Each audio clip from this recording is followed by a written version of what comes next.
جبار کھڑکیاں کھول دو، حبس بہت ہو گیا ہے۔ کیا بارش ہو رہی ہے؟ جی ہاں، زوروں سے ہو رہی ہے۔ بارش بھی آج ہی رات ہوگی۔ 11:30 بج رہی ہیں، ہمیں زیادہ انتظار نہیں کرنا پڑے گا وارڈن صاحب۔ جبار، جب تم مجھ سے رخصت ہوئے تو وہ پریشان تو نہیں تھا؟ پریشان؟ میرا مطلب ہے تم سمجھتے ہو نا، ایسے موقع پر بڑے بڑے اپنا حوصلہ کو بھیٹتے ہیں۔ نہیں، بالکل نہیں۔ پہلے کی طرح اب بھی مطمئن تھا؟ جی ہاں، مطمئن و پرسکون، اور شاید آخری وقت تک وہ ایسا ہی رہے گا۔ عجیب بات ہے، تمام زندگی میں یہ پہلا موقع ہے کہ ایک شخص جسے چند لمحوں بعد موت کی سزا ملنے والی ہے وہ اتنا مطمئن ہے۔ یہی تو وارڈن صاحب، یہی تو مجھے بھی حیرت ہے وارڈن صاحب، وہ آدمی کتنے حوصلے کا ہے۔ کاش وہ اس سے کوئی بہتر کام لیتا۔ اسے دیکھ کر کون کہہ سکتا ہے کہ وہ کوئی جرم کر سکتا ہے؟ جی ہاں، اگر وہ جرم کا اعتراف نہ کرتا۔ اعتراف؟ وہ تو فخر کرتا ہے جبار، اسے اپنے جرم پر شرمندگی ہے نہ افسوس۔ جبھی تو وہ اتنا مطمئن ہے، تو کیا اس نے تم سے کوئی بات نہیں کی؟ باتیں؟ ہاں، باتیں تو اس نے بہت کی وارڈن صاحب، برابر بولتا ہی رہا۔ باتیں کی؟ بولتا رہا؟ جی ہاں، دنیا بھر کی باتیں، کوئی موضوع نہیں چھوڑا۔ کچھ اپنے بارے میں بھی بتایا؟ یہی تو ایک موضوع ہے جس پر وہ نہیں آتا۔ کوئی ہلکا سا اشارہ بھی نہیں؟ کوئی ایک بات اپنے شہر کا یا اپنے کسی عزیز یا دوست کا نام؟ کچھ نہیں۔ تم نے اس کا نام پوچھنے کی کوشش کی؟ آپ ناکام رہے، عدالت ناکام رہی، اس نے کسی پر اپنا اصلی نام ظاہر نہیں کیا، پھر مجھے کیا بتاتا؟ وارڈن صاحب، شاید اس نے تو فیصلہ کر رکھا ہے کہ وہ کچھ نہیں بتائے گا۔ اس کی ذات ہمارے لیے ہمیشہ ہمیشہ ایک راز سربستہ رہے گی۔ خدا جانے اس کا مقصد کیا ہے۔ جبار، میرا خیال ہے وہ کسی کو بچانا چاہتا ہے، بس اور کچھ نہیں۔ جمیل اس کا اصلی نام نہیں ہے، یہ ہم جانتے ہیں، اور ہمیں یہ بھی معلوم ہے کہ وہ اپنے متعلق جو کچھ ظاہر کرنے کی کوشش کرتا ہے وہ سب جھوٹ ہے۔ میں بتاؤں اس کا مقصد کیا ہے؟ جی؟ وہ نہیں چاہتا اس کے خاندان والے، اس کے عزیز، رشتہ دار، اس کے دوست، احباب اس کے جرم کی وجہ سے بدنام ہوں، یا انہیں اس کے افسوسناک انجام سے دکھ پہنچے۔ ممکن ہے، غالباً یہی وجہ ہوگی۔ 4 مہینے ہو گئے، ہم صرف اتنا جانتے ہیں کہ اسے موت کی سزا ہوئی ہے، بس۔ وہ کون ہے، کہاں کا رہنے والا ہے، اس کے بارے میں کوئی ذرا سی بات بھی 4 مہینے میں ہمیں معلوم نہیں ہو سکی۔ اس نے خود کو ہمارے لیے ایک معمہ بنا دیا ہے، یا شاید وہ خود اپنے لیے بھی ایک معمہ بن گیا ہے۔ اپنے لیے وہ کچھ بھی بن جائے، اس نے ہمیں کیوں الجھن میں ڈال رکھا ہے؟ سمجھ میں نہیں آتا میں اس کے لیے اتنا جذباتی کیوں ہو رہا ہوں۔ زید، مگر وہ کچھ بھی ہے، مجھے اس سے کیا ہو؟ میں جیل کا وارڈن ہوں، وارڈن کے لیے مجرم تو مجرم ہی رہتا ہے۔ آپ بہت رحم دل ہیں وارڈن صاحب۔ نہیں، تم نہیں جانتے جبار، یہ ایک کمزوری ہے۔ میں بڈھا ہو گیا ہوں، ورنہ مجرم پر رحم کے کیا معنی؟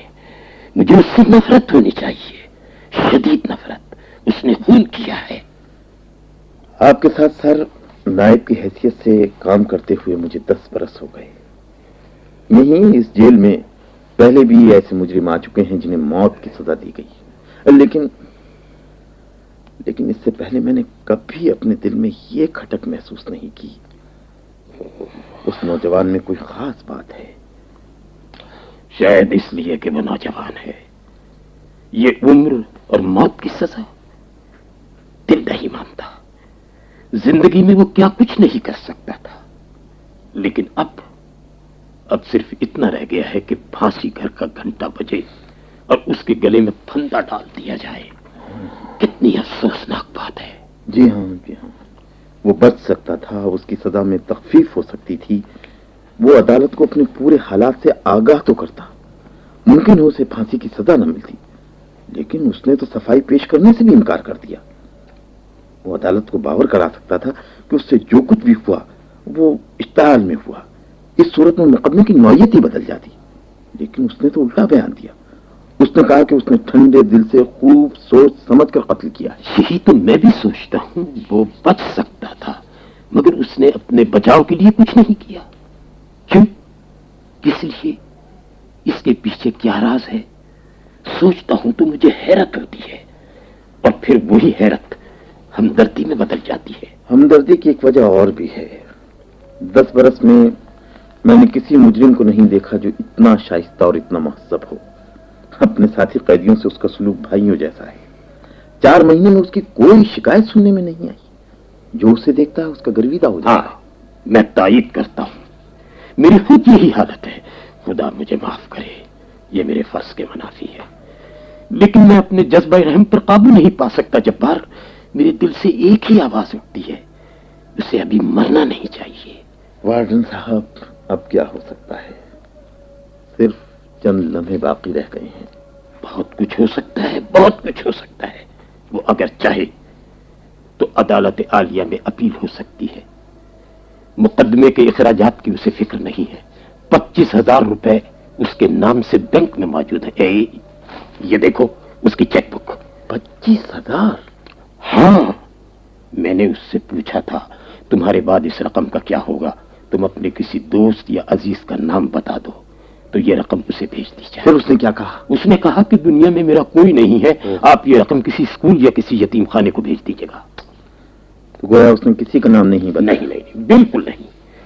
لیکن جبار، میں چاہتا ہوں ایک بار اور آخری بار میں ایک کوشش کر دیکھوں، شاید اب وہ تیار ہو جائے۔ ضرور کوشش کیجیے۔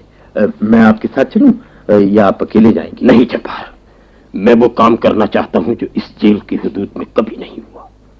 میں 28 برس سے وارڈن ہوں۔ 28 برس میں پہلی مرتبہ میرے دل میں یہ خیال پیدا ہوا ہے۔ آپ کیا کرنا چاہتے ہیں وارڈن صاحب؟ میں چاہتا ہوں اس کے پاس جانے کی بجائے ہم اسے اپنے پاس بلائیں۔ ہاں، اپنی دفتر میں؟ ہاں، یہاں وہ کچھ آزادی محسوس کرے گا۔ ہم اسے عزت سے بٹھائیں گے، اس کے ساتھ محبت سے باتیں کریں گے۔ مگر وارڈن صاحب، وہ دیکھیں نا، اس سے فائدہ کیا ہوگا؟ فائدہ؟ تم سمجھتے ہو جیل کے ماحول میں اور میرے دفتر میں کوئی فرق نہیں؟ ممکن ہے یہاں آ کر وہ ہمارے جذبہ ہمدردی سے کچھ متاثر ہو جائے، ممکن ہے اس کی ضدی طبیعت میں کچھ نرمی پیدا ہو، اور پھر مجھے یقین ہے کہ وہ اپنے راز کو راز نہ رکھ سکے گا۔ میں ابھی جیلر کو بلاتا ہوں۔ سنو، جیلر کو بلاؤ۔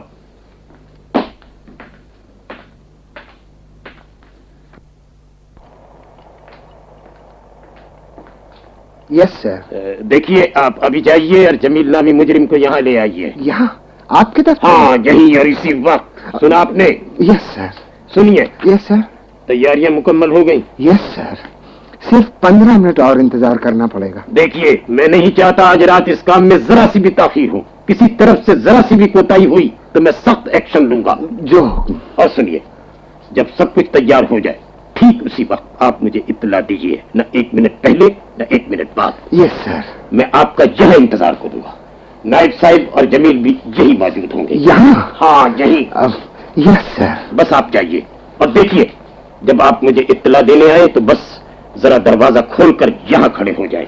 یس سر۔ یاد رہے، آپ وہاں سے کچھ نہیں بولیں گے، بس صرف یہاں آ کر کھڑے ہو جائیے، خاموشی کے ساتھ۔ سنا آپ نے؟ یس سر۔ آپ کے یہاں آ کر کھڑے ہونے سے میں سمجھ جاؤں گا کہ چلنے کا وقت آ گیا، سمجھے؟ اور کوئی اطلاع دینے کی ضرورت نہیں ہے، سمجھے؟ یس سر۔ بس جائیے اور جمیل کو فوراً لے آئیے۔ یس سر۔